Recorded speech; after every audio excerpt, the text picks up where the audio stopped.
In the heart of the rugged Alaskan wilderness, a young woman named Sarah lived a life dictated by the seasons. At 23, she was as much a part of the landscape as the towering pines and the icy rivers. Her most prized possession was a rifle, a well-worn Winchester Model 70 her grandfather had given her when she was just 15.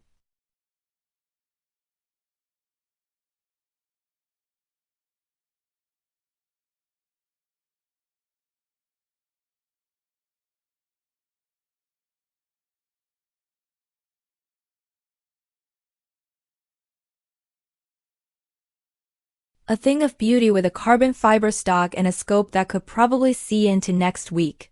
Every serious marksman in the region was entering, including a group of hunters from the city, led by a man named Rex. Rex and his friends showed up with equipment that looked like it belonged in a military operation. Their rifles gleaming, their gear brand new.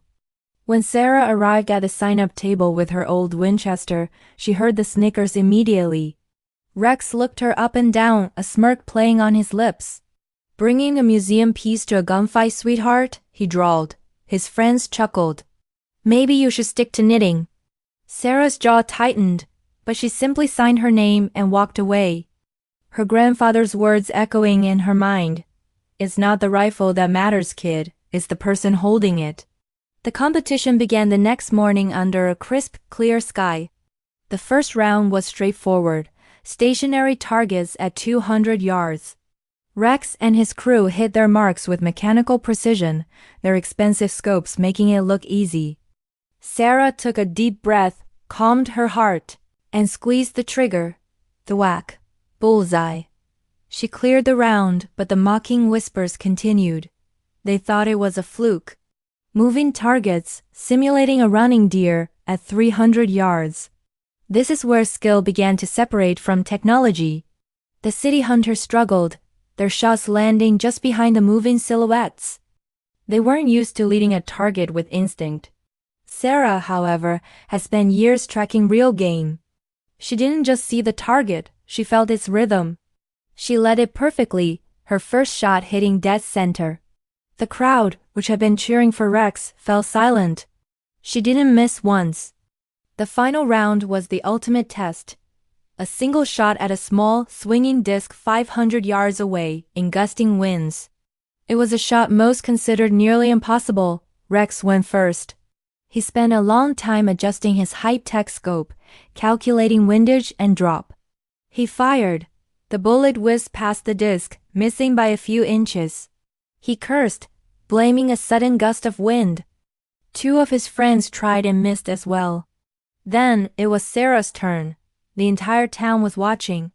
She knelt, cradling the familiar weight of the Winchester. She didn't have a fancy computer to calculate the wind. She had something better, a lifetime of feeling it on her skin. She closed her eyes for a moment, sensing the wind's ebb and flow. She opened them, aimed slightly high and to the left of the swinging disc, and exhaled slowly.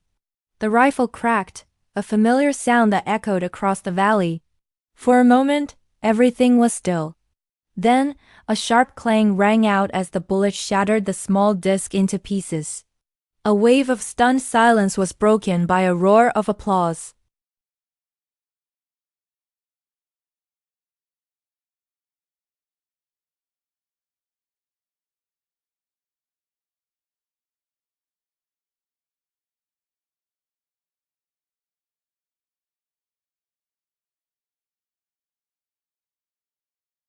She had come to prove that heart, skill, and a deep connection to your roots are more powerful than any piece of expensive equipment. That day, in the Alaskan wilderness, no one was laughing at Sarah anymore. Thanks for watching, and if you enjoyed this story, don't forget to like and subscribe.